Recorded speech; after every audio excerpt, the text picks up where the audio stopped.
그리고 오늘 들어드림으로 할 게 있는데, 혹시 이거 사연자분 지금 계신가요? 저 혼자서 얘기할 거리가 아닌 것 같아가지고 오시는 게 좋겠다라고 얘기를 했는데 오실지를 모르겠네. 사연이 좀 쉽지는 않아가지고. 그리고 일단 본인이 느끼기에는 해결이 됐다라고 얘기를 하셔가지고 더더욱이나 좀 난감해요. 지금 제가 들어드림이라는 컨텐츠를 진행을 하면서 처음에는 어떤 자극적인 것들 또는 도덕적으로 문제가 있는 것들에 대해서 얼마든지 신청을 받겠다라고 얘기했었는데, 관련된 것들을 처음 보니까 오히려 벌컹하게 되더라. 이게 막상 그 상황을 겪게 되니까 좀 쉽지가 않아.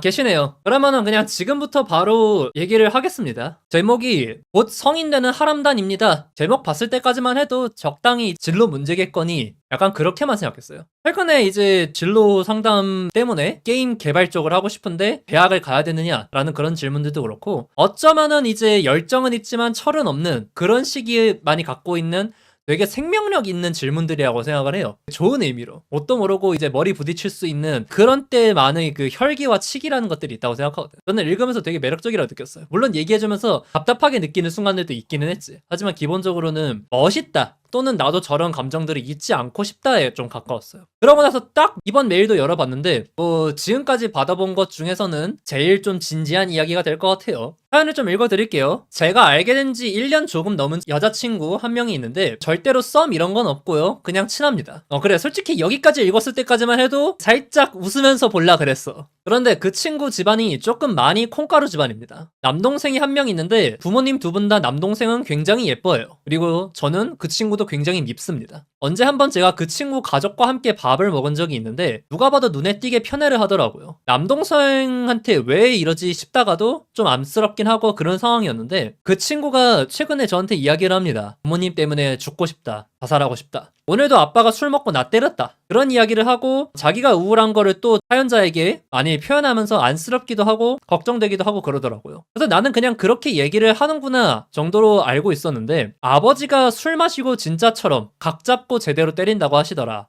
파운딩 치고 그런다고 합니다. 어제도 그래서 진짜 좀 안 좋은 이야기를 하고 있었는데, 그 친구가 사실은 자기가 말할 게 있다고 하더라고요. 그 친구가 1년 동안 몸을 팔았다 라고 했습니다. 그래서 내가 돈 때문에 그랬냐, 돈 때문이었으면 그냥 나한테 말하지 그랬냐, 내가 충분히 빌려줬을 텐데 라고 말했더니, 사실 그 친구가 1년 동안 돈을 받은 적이 없다고 하더랍니다. 사연을 처음부터 끝까지 좀 아무렇지 않게 읽으려고 노력을 하는 편인데 쉽지가 않네요. 저는 그럼 도대체 미친 것도 아니고 왜 그랬냐, 왜 그런 짓을 했냐라고 하니까, 자기는 이렇게 매일매일 새로운 사람들을 만나고 술 마시고 술 따르고 이렇게 매일 침대에서 관계를 가지는 것들이 너무 즐겁다, 이게 내 취미고 자기의 쓸모를 찾은 것 같아서 기쁘다 라고 하더라고요. 저는 너 그거 부모님 때문에 그냥 내가 이렇게 망가졌어요, 당신들 때문이에요 라고 보여주고 싶은 거냐, 그래서 그렇게 하는 거냐 라고 물어보니 그건 아니라고 하더라고요. 남자들은 어떻게 만났냐고 물어봤더니 오픈 채팅으로 만난다고 하더라고요. 그런데 그 오픈 채팅에 어떤 또라이들이 있을지도 모르고 어떤 남자들이 있을지도 모르고 솔직히 다 알고 만나는 것 같은데, 뭐 이렇게 말리는 게 오지랖 같기도 하고, 야 말리지 말라고 하는데 왠지 입은 입고 있어도 눈은 슬픈 그런 느낌이라서 어떻게 말려야 될지, 말리는 게 아니고 연락을 끊어야 될지 모르겠습니다 라고 사연을 보내주셨어요. 이게 1차입니다. 지금 이제 확실히 좀 혼란스러운 상황인 것도 있고 하다 보니까 문장이 좀 정돈되어 있지는 않아요. 그래가지고 약간씩 순회해서 또는 이제 문장으로 만들어서 읽으려다 보니까 좀 절개됐네요. 일단 1차로 보내주셨던 이 사연을 읽으면서는 어렵다는 생각부터 많이 들더라. 저한테 사연 보내주시는 분들 같은 경우에는 보통 자기 사연을 얘기합니다. 내가 이렇기 때문에 이런 고민들이 있다. 그리고 그런 사연들의 경우에는 솔직히 얘기하기 쉬워요, 생각보다. 물론 이제 각자의 고민의 깊이라던가 뭐 그런 것들은 다 다르긴 하겠습니다만은, 어쨌든 간에 내가 처한 상황에 대해서 마음을 어떻게 먹느냐에 따라서 달라질 수 있는 부분들이 굉장히 많이 있으니까. 그래, 뭐 이제 상사가 족같이 굴어요 라고 한다면은 그거는 어려울 수도 있겠지. 근데 이제 어쨌든 그 사람을 다루는 방법에 대해서 조언을 드리거나 할 거예요. 그런데 다른 사람 문제를 사연으로 보냈을 때 그러면은 진짜 어렵죠. 사연자와 그 사람의 관계성에 대해서도 생각을 해야 되고, 사연자분이 실질적으로 무엇을 할 수 있는가에 대해서도 얘기를 해야 되는데, 사연자가 결국에 무언가 직접적으로 해줄 수 있는 것이 없을 때라고 하면은 그냥 그 사연을 들어드리는 것밖에 될 수 없으니까. 물론 이제 대나무 숲 삼기 위해서 저한테 말씀해 주신 것도 있기는 하겠지만은, 어쨌든 간에 상담이랍시고 이렇게 이야기를 하고 있는 입장에서는 최소한 어떻게 하는 게 좋겠다라는 이야기들을 해드리는 게 더 맞단 말이야. 그래요. 그래서 보면서 지금 계속 고민하고 있는 건 그거예요. 그러면 이거를 미성년자인 이 사연자에게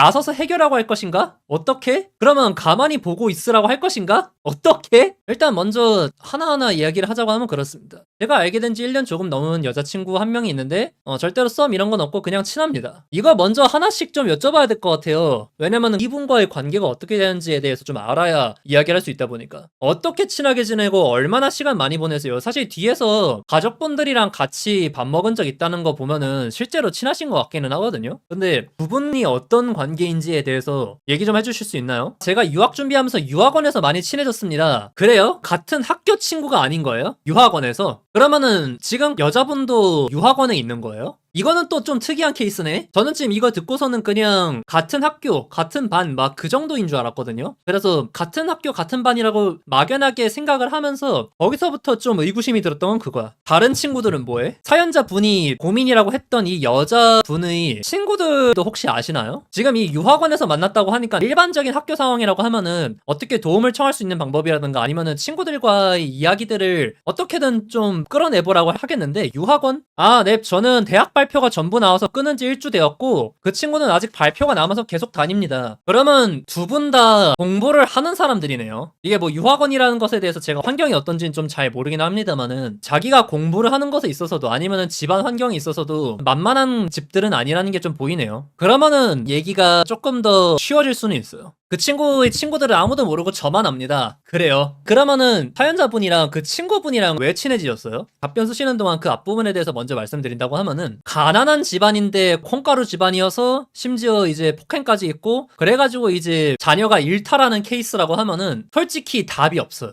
내가 어떻게 해드릴 수 있는 조언이랄 게 없어. 왜냐면 탈출구가 없어요. 진짜 안타까운 얘기지만. 그래서 처음에 이거를 읽으면서 뭐 자세히 여쭤보기는 해야겠지만 안 좋은 소리만 하다가 끝날 수도 있겠다는 생각들은 좀 했었거든요. 근데 만약에 지금 유학이고 공부도 한다라고 하면은 기본적으로 자기가 가지고 있는 사회에 나갔을 때의 기본적인 자원들이 없지는 않다는 소리고 그리고 집이 못 산다는 것도 아니고 제가 일본에 오래 살다 와서 한국에서 학원을 다니는 건 처음이라 학원에서 많이 어색해하는데 그 친구가 먼저 와서 말도 걸어주고 했습니다.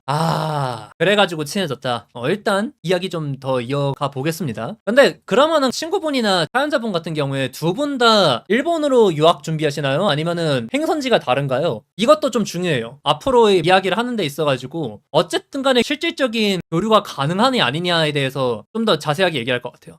둘 다 일본으로 유학 간다고요? 어쨌든 간에 좀 지역이라도 좀 비슷하신가요? 그나마 일단 일본으로 간다고 하면은 거기서부터 1차적으로 안심이 되는 부분들이 없지는 않은데 하긴 그룹끼리 묶어서 공부를 하기는 하겠다. 그래 이제 제가 겪어본 적이 없는 일이다 보니까 지원한 학교들이 대부분 근처예요. 진짜 다행이다. 예, 진짜 다행이네요. 그러면은 지금 이제 가족분들이랑 같이 밥을 먹게 됐었다고 했는데 좀 더 그 얘기 자세히 들어볼 수 있을까요? 지금 당장 생각이 드는 것들로 하면은 부모님이 먼저 제안하지 않았을 것 같거든요. 부모님이 제안했을 분위기면은 아마 이런 상황이 없었을 거야. 만약에 부모님이 제안했는데 저런 분위기면 그거는 진짜 사이코야. 그거는 그렇지 않습니까? 일반적으로 친한 친구 있으면 한번 데려와 같이 밥 먹자 라고 할 수 있는 부모면은 이런 식으로 대하지 않았을 거라는 생각들이 좀 먼저 드는 것 같아. 내 생각에는 나름의 도움 요청인 것 같아. 제가 부모님이 데려왔냐 라고 먼저 물어봤던 게 뭐냐면은 자기 집안 상황을 일반적으로 보여주기 싫을 거란 말이야. 저런 상황이면은 그 친구 포함해서 다른 애들까지 같이 놀다가 저녁 돼서 같이 밥 먹었습니다. 밖에서 놀다가. 그래요. 제가 지금 부모님이 초대했느냐 또는 그 집에서 놀다가 먹었느냐라고 물어봤던 게 뭐냐면은 부모님들이 이 상황에 대해서 전혀 문제의식을 못 느끼고 있었을 수도 있겠다는 생각들이 들어가지고 만약에 그랬다고 하면은 근데 그런 건 아닌 것 같고 적당히 좀 숨기려면 숨길 수 있고 티가 안 날 거라고 생각한다는 주의다. 이 정도로 좀 파악을 할 수 있을 것 같네요. 그래 사실 티 안 날 거다 라고 생각을 했다는 것 자체가 문제의식이 크게 없다는 거기는 한데 적어도 그 집안으로 불러와서 놀게 한다든가 그런 것들과는 좀 결이 다르죠. 약간 층위가 다르다고 해야 되나? 머리 아픈 내용이네 부모가 와도 된다 했는데 그런 폭행이라니. 그치? 일단 다른 애들도 들락거릴 수 있는 집인데 그런 일들이 있다는 것 자체가 좀 쉽지는 않기는 해요. 공간이 겹치잖아. 애들이 오는 공간이랑 그 친구를 때린 공간이랑. 그래 이거는 혹시 여쭤보면 아실지는 모르겠는데 그 폭행의 이유에 대해서도 친구분이 말씀해 주시던가요? 남들한테 평범 평범해 보이려고 그러는 거 아닐까요? 근데 진짜로 문제의식 있으면 평범해 보이기 위해서 애를 예쁘게 입혀 보내고 그리고 멍에다가 연고를 발라주고 하더라도 그 사람들을 내 집으로 불러들이진 않아. 우리 집이 그랬거든요. 내가 이제 한번 두들겨 맞으면은 진짜 피가 흐르도록 맞았거든요. 근데 생모가 어떻게 했었냐면은 자기가 집안에서 한다는 것들에 대한 잘못됐다는 인식을 갖고 있기는 해. 그러니까 친구들을 집에 들여오는 걸 진짜 극혐했어요. 그리고 밖에는 문제 없어 보여야 되기 때문에 저한테 때리고 나서 연고 발라주면서 아 엄마가 사랑해서 그러는 거 알지? 라고 하는 사람이었어요. 그리고 절대 얼굴은 안 때려요. 네, 얼굴에 맞으면 티나니까. 그래서 목 아래로 때려가지고 뭐 긴 옷 입히고 긴 바지 입히고 해가지고 보내고 이런 폭력에 대한 문제의식이 있는데 밖에서는 평범해 보이고 싶은 사람들이면은 그렇게 해요. 근데 이쪽 같은 경우에 조금 그런 거랑 결이 다른 것 같아. 친구 어머니는 덜한데 아버지가 심한 것 같습니다. 그냥 술 마시면 때린다고 하더라고요. 아 이러면은 사실 더 난감하지. 그럼 여기랑 더불어가지고 차별을 느꼈다. 남동생만 예뻐하는 게 보이더라 라는 건 어떤 포인트일까요? 답변 적어주신 동안 앞에 그 얘기부터 하자고 하면 그래요. 이게 뭐 학업 때문이다. 집안의 분위기상 공부를 해야 되기 때문에 기준에 못 미치면은 때린다. 또는 뭐 이제 남동생이 공부를 잘하는데 여자아이 같은 경우는 그러지 않아가지고 때렸다 라고 하면은 어쨌든 간에 그 문제 원인이라도 어떻게 찾아볼 수 있겠는데 술 먹으면 때린다로 가는 순간 이 사연자분의 친구의 부모님의 사연까지도 감안을 해야 되는 부분이 돼가지고 진짜 너무 복잡해져요. 그냥 우리가 막연하게 추론할 수 있는 거는 폭력의 대물림일 거라는 추측들이 드는 거지. 눈앞에서 벌어지고 있는 것들을 보고 있는 거고. 그래 이제 친구 어머니는 덜한데 아버지가 심한 것 같다. 저거는 사실 크게 의미는 없는 것 같아요. 아 엄마가 아빠한테 대놓고 쟤는 커서 자기들한테 연락도 안 하고 살 것 같은데 동생은 연락도 잘하고 살 것 같다라고 말하더군요. 아 이러면은 맞이라서 그런 걸 수도 있겠다. 맞이인데다가 딸이라서 만만한 거지. 만만하고 감정을 쏟아낼 만한 대상으로 잘 잡은 거지. 그러니까 보통 그런 게 있거든요. 맞이들이 독박을 써요. 네. 그리고 맞이에 대한 미안한 마음이든 아니면은 맞이의 비교 대상으로든 둘째한테 잘해주기가 훨씬 쉽습니다. 사실 우리 주변에서 흔히 볼 수 있는 유형이기는 해요. 맞이한테는 특히나 부모들이 자기가 생각하는 이상향 또는 자기 자신의 모습을 투영해보는 경향들이 좀 되게 강하죠. 이거는 뭐 일반화하기는 좀 어려운 얘기일 수 있더라도 적지 않은 사례가 그래요. 저도 사실 그랬고요. 맞아. 그리고 처음이라서 잘 몰라서 더더욱이나 그런 것도 있고. 그리고 어느 순간이 지나면서부터는 첫째한테 자기가 못되고 힘들게 굴었다는 걸 알아도 그거를 인정을 안 해. 왜냐면 얘가 못된 것으로 돌려버리면은 나는 잘못한 게 없어지거든. 맞아요. 투자도 많이 하고 해야 한다고 시키는 것도 있고. 그러면은 혹시 좀 공부하는 분위기예요? 애초에 집안이 공부하는 분위기고 성적에 대한 압박감이 있는 분위기인가요? 아니면은 동생한테는 안 그런가요? 이게 동생한테 우쭈쭈 해주는 유형들이 좀 그런 케이스거든요. 첫째한테는 온갖 것들을 요구를 하면서 둘째한테는 아니 얘는 그래도 돼 라는 식으로 가는 것들. 봐봐 이제 내가 사연자분이 와서 직접 얘기를 하는 게 좋겠다고 했던 게 그거예요. 그냥 이제 콩가루 집안인데 여자아이가 학대를 받아가지고 일탈을 해요. 이 한 줄만 보고서는 제가 해드릴 수 있는 말이 별로 없어요. 예, 공부 압박 좀 심한 것 같더라고요. 동생한테도 공부 압박 심합니다. 그래 그러면은 이제 내가 생각하는 것보다는 좀 덜하기는 하네. 어쨌든 간에 공부 압박 전반적으로 학업적으로 성취를 해야 된다는 그런 기준선 자체가 집안에서 되게 높은 것 같은데 단순히 공부를 못해서 또는 동생은 공부를 열심히 안 해도 된다 이런 개념이 아니라 그냥 딸이라서 장녀여서 액바지를 한 거야. 아 동생이 공부는 더 잘하기는 해요. 그래 근데 거기서부터는 솔직히 어떻게 생각해야 될지는 좀 모르겠어. 지금 이렇게 얘기 들어보면은 공부 못해가지고 해는 것 같지는 않아요. 그냥 첫째라서 그래. 첫째고 그리고 딸이니까 뭐 힘도 없고. 그래서 여기서 일단 제가 보이는 것들을 요약하자면 일단 그렇습니다. 그냥 알코올 중독성 가정폭력으로 일단 생각을 하고 있어요. 근데 그 다음 이야기들 한번 볼까요? 이제 몸을 판 게 아니라 속된 말로 굴린 거죠. 본인도 이유를 모르니까 해결할 방법은 없으니 사연자분한테 조금씩 도움 요청하는 듯 사실 저런 것들이 없지 않아 보여요. 일단 먼저 이 얘기부터 합시다. 사실 이런 사연을 아는 친구가 본인밖에 없다라고 얘기를 했을 때 좀 반신반의했어요. 너한테만 말하는 비밀이야가 과연 몇 명한테 해당될지는 사실 모르는 거거든. 근데 사연자가 일탈하는 내용들을 들어보면은 아 의지할 구석들이 없긴 했었구나라는 것들이 좀 보여가지고 사연자분이 유일할지는 모르겠는데 어쨌든 진짜 거의 없는 대나무 숲이겠구나라는 생각들이 들기는 하는 것 같아요. 매일매일 새로운 사람들을 만나고 술 마시고 술 따르고 침대에서 자는 게 너무 즐겁다. 이게 내 취미고 자기의 쓸모를 찾은 것 같아서 기쁘다고 하더라. 이게 애초에 자기가 털어놓고 해결할 수 있는 또는 기댈 수 있는 구석이 없으니까 얼굴을 모르는 사람들에게 의존을 하는 거 아니야. 그리고 사실 저렇게 공부나 이런 것들에 대해서 빡센 집이라고 하면은 내 생각에는 친구들이랑 어디서 누구랑 노는지, 언제부터 언제까지 노는지 이런 것들도 되게 까다롭게 굴 것 같거든요.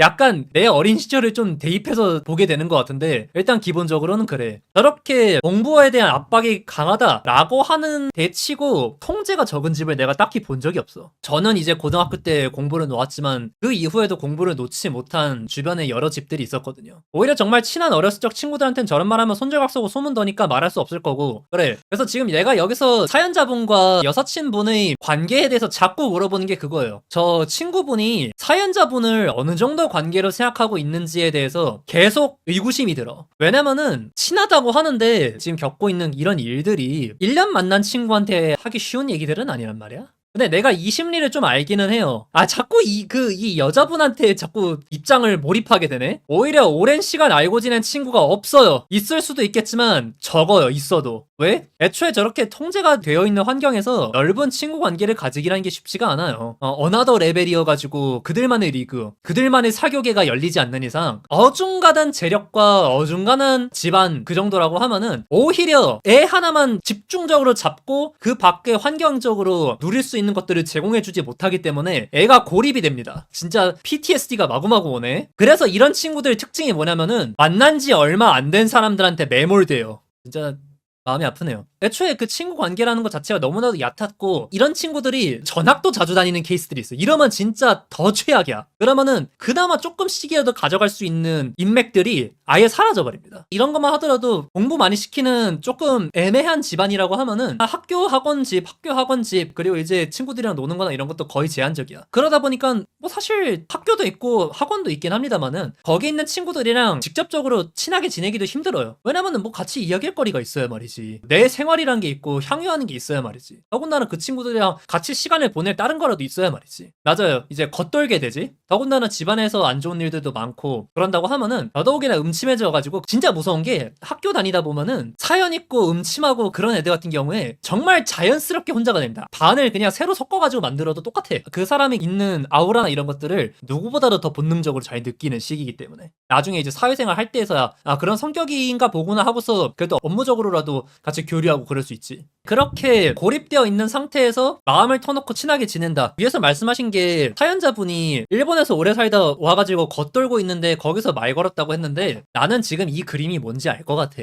뭐랄까? 안전하다고 생각한 거야. 그러니까 이게 안 좋은 의미가 아니에요. 친하게 지내고 그러더라도 나를 버리고 떠날 것 같지도 않고 내가 뭔가를 말했다고 해가지고 다른 사람들한테 떠벌릴 것 같지도 않고 어쨌든 간에 이런 겉돈다는 면에 있어가지고 심리적인 동질감도 있고 그러다 보니까 중첩돼가지고 안정감을 느끼니까 친하게 지낼 수 있었던 것 같거든요. 그래 본능 같은 거지 어떻게 보면. 그래 이런 것들이 제가 이제 계속 두 분이서 학구는 좀 비슷한 데로 가시나요 대학교를? 그리고 두 분의 관계는 그래서 어떻게 되시나요? 라는 것들을 계속 반복적으로 물어보는 것들이 그거예요. 이게 나쁘게 될 경우 그냥 1년짜리 감수통 되는 거야. 그러고 나서 만약에 사연자분은 일본으로 가시는데 이분 같은 경우에는 뭐 미국으로 가. 그러면은 진짜로 그냥 1년짜리 감수통 하고서 그냥 끝이야. 네, 근데 두 분이서 이제 넘어간다고 하니까 타지 가서 의지할 수 있는 몇 안 되는 한국인. 왜냐면 그 사이에서도 또 잘 알고 있으니까. 원래부터 알고 있던 사이가 타지에 갔을 때 느끼는 동료의식이라든가 그런 것들 때문에 더더욱이나 좀 같이 가면서 케어를 해줄 수 있구나 라는 것도 있고. 근데 제가 다행이라고 얘기했던 거는 단순히 저 여자분 입장에서 다행이다라고 생각한 게 아니에요. 남자분 입장에서도 마찬가지예요. 남자분 입장에서도 그냥 맨 땅에다가 자기 감정 버린 게 될 수도 있었어. 근데 일단 당장은 그거는 아닌 것 같아서 다행이라고 좀 생각을 합니다. 근데 이제 그 뒤에 이야기 사연자분이 맨 마지막에 손절해야 하냐고 마무리하신 거 보면 이 관계를 그리 긍정적으로 보지 않으신 것 같은데 그건 아니에요. 사실 긍정적으로 본다? 그래 일단 까놓고 얘기해봅시다. 이 관계를 어떻게 긍정적으로 봐. 친구니까 갖고 있는 연민도 있고 어쩌면 이성적인 호감일 수도 있고 그런 것들 때문에 계속 가고 싶은데 상황이 너무나도 힘들고 내가 옆에 있었을 때 도움이 되는 것도 아니고 나도 고통을 받으니까 고민이 되는 거 그거는 진짜 그냥 인간적인 감정이라고 생각을 해요. 근데 남자가 저렇게 고민하고 있다는 것 자체가 저 여성분에게 호감이 없지는 않은 것 같은데 이거는 뭐 사실 본인은 어떻게 생각하실지 모르겠는데 그래요. 사연자분 이거 어차피 익명이고 누군지 특정도 안 돼요. 여친 있어요? 그러면 더더욱이나 이 관계가 굉장히 독특한데요? 단순하게 인간적인 호감 때문에 저렇게 애를 써주신다. 굉장히 보기 드문 케이스기는 하네요. 그러면은 말 나왔으니까 여쭤볼게요. 이 친구에 대해서 느끼는 감정이 뭐예요? 연민인가요? 친구로서 좋은데 안타까운 거예요? 나는 이런 것들 좀 한번 얘기하고 싶어. 처음부터 연민은 아니었던 것 같거든. 겉들고 있는데 친해지자라고 하니까 반가워서 했는데 현재의 감정이 어떤지를 물어보고 싶어. 이 친구랑 손절을 생각했다는 게 어째서인가요? 그리고 또 다른 한 가지, 이거 되게 중요한 걸 수도 있는데 여자친구분은 이 사람의 존재를 알아요? 이 사람과의 관계에 대해서 어떻게 생각하나요? 진짜 어렵다. 하나하나 짚어야 될 게 너무 많아. 일단 기본적으로 드는 생각들은 뭐냐면은 모르는 남자들이랑 자는 것들에서, 그리고 술 마시고 술 따르고 그런 것들에서 자기 취미라고 생각하고 자기 쓸모를 찾아서 기쁘다라고 말을 한다. 솔직히 본인이 이게 문제되는 상황이라는 걸 모르고 저 말을 하는 것 같지가 않거든. 아는데 이거 말고 어떤 삶의 낙 또는 위안을 못 찾는 거야. 원래 제가 흥미가 안 가는 사람들이랑 말 섞는 것 자체를 싫어하는데 그 친구는 계속 제가 무시해도 말 걸길래 좀 특이하고 주위에 밝은 기운을 주는 것 같다고 생각해서 연락하다 보니 친해졌습니다. 이러면 명확해지지. 저러면은 이제 사연자분이 썸 이런 거 절대 없고 그냥 친하다. 나는 이게 좀 설명이 되네. 사연자분한테 뭐라고 하는 게 아니에요. 저런 경우에서 친구 해줬는데 괜히 마음 쓰이는 경우야. 겉도는데 말 걸어줘서 고마웠다라고 얘기를 하시는데 내 생각에 사연자분 혼자 지내도 잘 사는 사람이야. 혼자 있어도 별 문제 없고, 그리고 겉돈다 그러는데 애초에 좀 사람 가려 만나실 것 같은데? 그치? 이제 그런 경우야. 외롭다 하면서 아무나 안 만나는 유형. 자기랑 결이 맞는다 싶은 사람들을 봤을 때 이제 좀 친해지지만 그 이전에는 기본적으로 어느 정도는 좀 닫고 사는 사람들. 그쵸? 맞죠? 그러니까 지금 사연자분이 친구분을 생각하는 관계랑 친구분이 사연자분을 생각하는 관계가 아마 좀 많이 다를 거야. 내가 생각하는 시나리오는 크게 두 가지입니다. 하나는 사연자분이 임자가 있어가지고 아닌 척하는 케이스. 또 다른 하나는 사연자분이 유일하지 않은 케이스. 지금 이제 사연자분이 유일하게 알고 있다라고 생각을 하신다고 하셨었는데 내 생각에는 아닐 수 있어. 일단 전자라고 하면은 사연자분한테 일방적으로 감정을 엄청 의지하고 있는 모양새고, 만약에 후자라고 하면은 자기의 엄청 깊은 속내를 털어놓는 것을 빌미로 삼아서 훨씬 더 깊은 관계를 갖기를 원하는 케이스. 이런 케이스들입니다. 내가 사실 지금 이렇게 얘기를 하면서 분명히 마음 많이 쓰는 것 같다라고 생각을 하면서도 약간 위화감 느꼈던 것들이 그거야. 사연자분이 저 친구에게 마음이 아예 없는 관계인데 이런 것들이 유지가 된다 라는 말을 듣기 전에 그랬던 거지. 손절할까 말까를 고민했는데 안 하기로 했다. 이거만 놓고 보면은 보통 두 가지 경우거든요. 하나는 진짜로 남자가 여자에게 마음이 없거나, 아니면 또 다른 하나는 그냥 자기도 감정적으로 편하게 누릴 수 있는 데이트메이트 정도로 생각을 했다거나. 근데 일단 후자는 아닌 것 같고 전자였죠. 여친이 그 친구랑 연락하는 건 알고 있습니다. 연락하는 거 말고 그 친구와의 관계에 대해서 얼마나 잘 아는가? 여친은 성인이라서 그런 거 좀 이해해주는 것 같아요.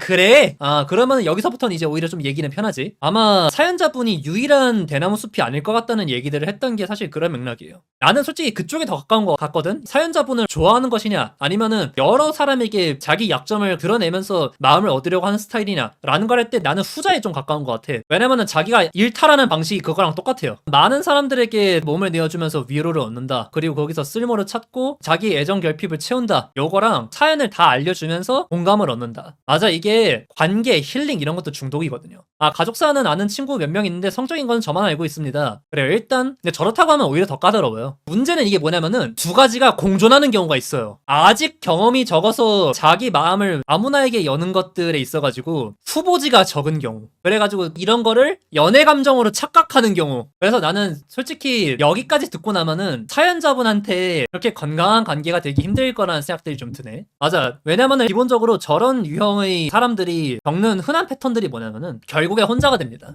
왜냐면 자기의 결핍이나 이런 것들을 자기 스스로 해결하는 것이 아니라 외부적인 것에서 찾고 중독된다는 건데, 그러면 상대에게 계속 많은 것을 요구하게 된단 말이야? 근데 사람의 열정도 애정도 소모제예요. 그거를 영원히 평생 해줄 수 있는 사람 같은 건 존재하지 않아. 있다면은 다른 목적이 있는 거고. 지금 사연자분이 손절을 할까 말까 생각했다는 것들도 나는 솔직히 사연자분이 그렇게 친절한 스타일이 아니야. 어떤 면에서는 책임감 또는 죄책감 이런 것들 때문에 붙들고 있는 거지. 본인은 남들이 아마 깊은 사연 이제 사정 얘기하면서 징징대는 거 계속 듣고 있는 거 좋아하는 스타일 아닌 것 같거든? 자, 근데 일단 여기까지가 1차 사연에 대한 얘기들이거든요. 그리고 여기까지 얘기한 상태에서 2차로 보내주신 이야기들을 보면서 추가적으로 말을 하면 좋을 것 같아요. 그쵸? 맞죠? 그런 것 같아. 말하는 것만 봐도 그래. 자, 여기서 2차로 보내주신 사연을 보자고는 그렇습니다. 다름이 아니라 아직 사연을 다루시진 않았으나 어제 제가 정말 진심으로 울면서 그만하라고, 그건 너를 위한 행동이 아니라고 말하니 그 친구가 울면서 고맙다고 하며 그만하겠다고 하더군요. 사람 고쳐 쓰는 건 아니라지만 그 친구가 변하길 바랍니다. 이거 보면서 이제 생각이 좀 더 많아졌습니다. 혹시 사연자분 조금 더 이야기 들을 수 있나요? 일단 정리하시는데 시간이 필요할 테니까 제가 적어보면서 자세한 내용을 여쭤보기 전에 들었던 생각은 뭐냐면은, 아, 이거 아닐 텐데.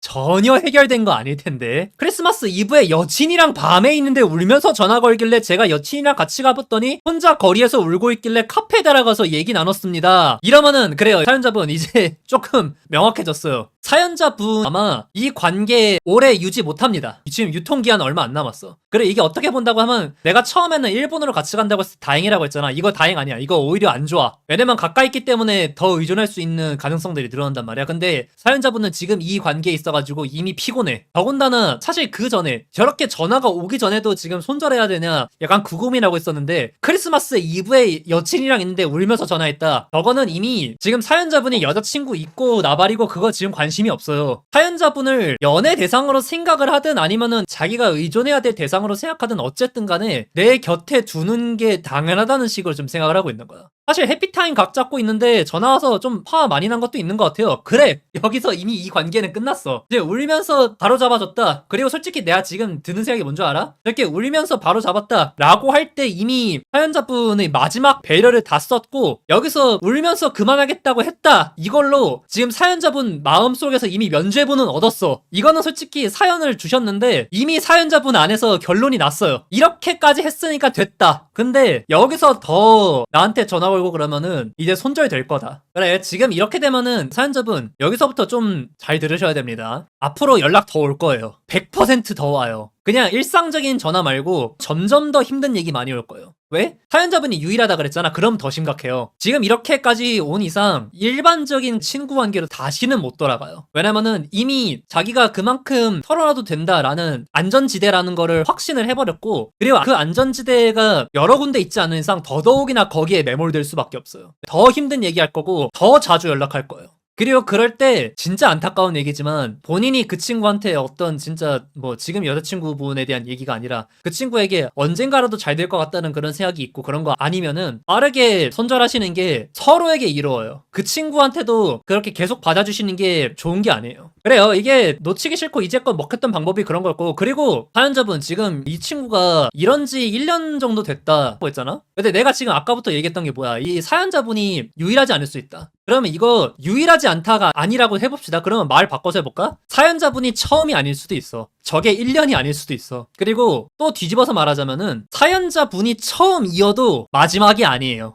절대 아니야. 그래서 이거를 사연자분이 오래 붙들고 있다. 그래, 진짜 내가 이 친구에게 어떤 사랑이 아니더라도 책임져야겠다는 어떤 큰 마음이, 또는 되게 큰 연민 또는 봉사하려는 마음이 생겨서 하는 거 아니면은 하지 마세요. 맞아요. 안타깝긴 한데 괜히 거둘 거 아니면 쓰다듬지도 말라, 이 소리 하는 거. 그리고 어쩌면 이미 늦었어. 내가 이렇게 얘기를 하는 게 뭐냐면은, 지금 이 얘기 종합적으로 듣기 전까지만 해도 사연자분의 그 연민에 조금 더 가치를 높게 평가를 하고 싶었거든요. 왜냐면은 그래, 이제 진짜 모든 관계에서 아니 내가 피곤한 관계를 굳이 왜 유지해요? 라고 하면은 편하긴 하지만 그건 굉장히 삭막한 얘기란 말이야. 그리고 드러드림을 계속 보신 분들은 아시겠지만 제가 절대 그렇게 말을 하는 스타일이 아니에요. 한번 그렇게 시니컬하게 되면은 그 시니컬함이 자기 인생에 밴다. 그래서 그 시니컬함이라는 독이 마음속에 퍼진다라고 얘기를 해요. 근데 이 경우는 좀 달라. 일단 사연자분 자체가 그렇게 마음을 쓸 수 있는, 마음도 자원이라고 했잖아? 그런 자원이 충분히 많은 사람도 아니고, 그리고 저렇게 사연자분이 마음을 쓴다고 해가지고 건강하게 나아갈 수 있는 관계도 아니야. 야, 어지간해서는 진짜로 많은 신경을 써주고 보살핌이 있지 않는 이상은. 저 여자분 이제 시작이야, 사실. 지금 어쨌든 간에 신분상의 제약이 있고 어떤 일탈하는 거 있어가지고 한계점이 분명히 존재하는 미성년자인데 지금 이러고 있잖아. 대학 가면, 성인이 되면 감당될까? 제가 사실 두 분이서 같이 일본에 간다고 했을 때 일단 1차적으로 생각했던 건 그거였어요. 그 여자분도 가족과 단절이 좀 되면서 자기 사연을 들어주고 같이 이야기를 할 수 있는 사람이랑 타지에 같이 가니까 말도 안 통하는 일본인들한테 몸을 주는 확률은 한국에서 하는 것보다 확률이 더 적을 거고, 그러면 자기가 조금 더 스스로를 케어하면 하면서 나아질 수 있겠구나라고 생각을 했었거든. 근데 지금 얘기 들어보니까 아니야. 저렇게 달래고 다시 돌아와서 둘이 있을 때 여친한테 너 왜 이런 관계를 계속 이어오냐고 혼났었습니다. 당연하지. 당연한 거야. 특히나 여자친구 입장에서는. 그리고 여자친구는 이미 그 이상으로 많은 걸 느끼고 있을 수도 있어요. 이거 가만히 놔두면 남자친구가 여지를 주는 게 아니어도 저 여자애가 달라붙을 수 있겠구나. 근데 어쨌든 다시 그 친구 이야기로 돌아온다고 하면 그래요. 지금 상황에서는 오히려 가족의 제어도 없고, 하지만 그 가족이 남긴 상처는 그대로 있는 상태에서 타지에 갔다. 아무도 나를 알아보지 않고 내가 마음대로 할 수 있어. 거기다가 내 감정 쓰레기통 해줄 사람도 옆에 같이 있어. 그러면은 더 막 나갈 거야. 사연자분 절대 감당 안 돼요. 그리고 이런 게 있어요. 오히려 더 연락 오기 전에 미리 말씀하시는 게 좋을 수도 있어요. 왜냐면 사람이 참다가 말하면 말이 감정적으로 나가요. 사람들이 이제 착하니까 어쨌든 간에 상대에게 상처를 주기 싫으니까 오히려 좀 참으면서 하게 되거든. 근데 참다가 진짜 이제 참을 만큼 참았다 해서 말이 나가면 말이 절대 예쁘게 안 나가. 근데 그러면 어떻게 되는 줄 알아? 상대 입장에서는 야 지금까지 괜찮았잖아. 근데 왜 너 나한테 상처 주는 말 해? 가 되는 거야. 맞아. 내가 여기까지 너 믿고 왔는데 이제 와서 딴소리냐 할 거라는 거야. 그래서 지금 일단 잠시 상황이 좋아졌을 때, 그리고 사연자분이 아직은 이 친구에게 연민이 있을 때 좋게 얘기해가지고 관계를 정리하는 게 현실적으로 나을 겁니다. 이거 최악의 케이스가 사연자분이 그래도 조금 더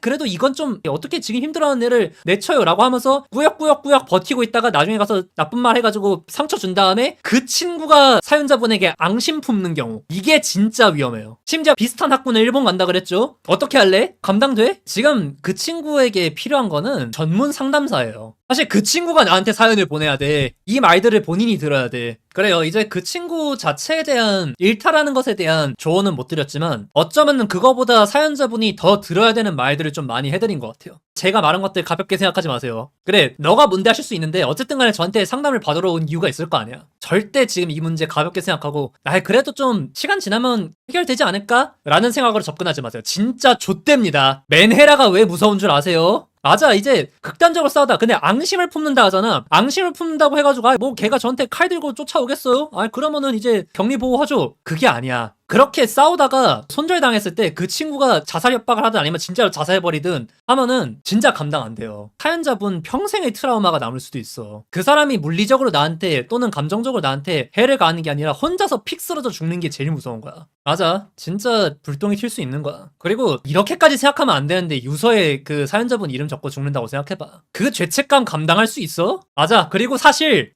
지금도 위험해. 그래요. 어떻게 힘든 사람들에게 손을 뻗치지 말라고는 얘기 못하겠어. 근데 그런데도 결핍이 있는 사람들이 무서운 점은 그 호의가 오히려 독이 되는 경우가 많다는 거야. 진짜 안타까운 얘기지만. 그래요. 오늘 좀 제가 상담을 해드리는 가치가 있었던 사연이었던 것 같네요. 그래요. 그럼 저는 오늘 여기까지 하고 내일 또 들어드림 또 다른 사연과 함께 돌아오도록 하겠습니다.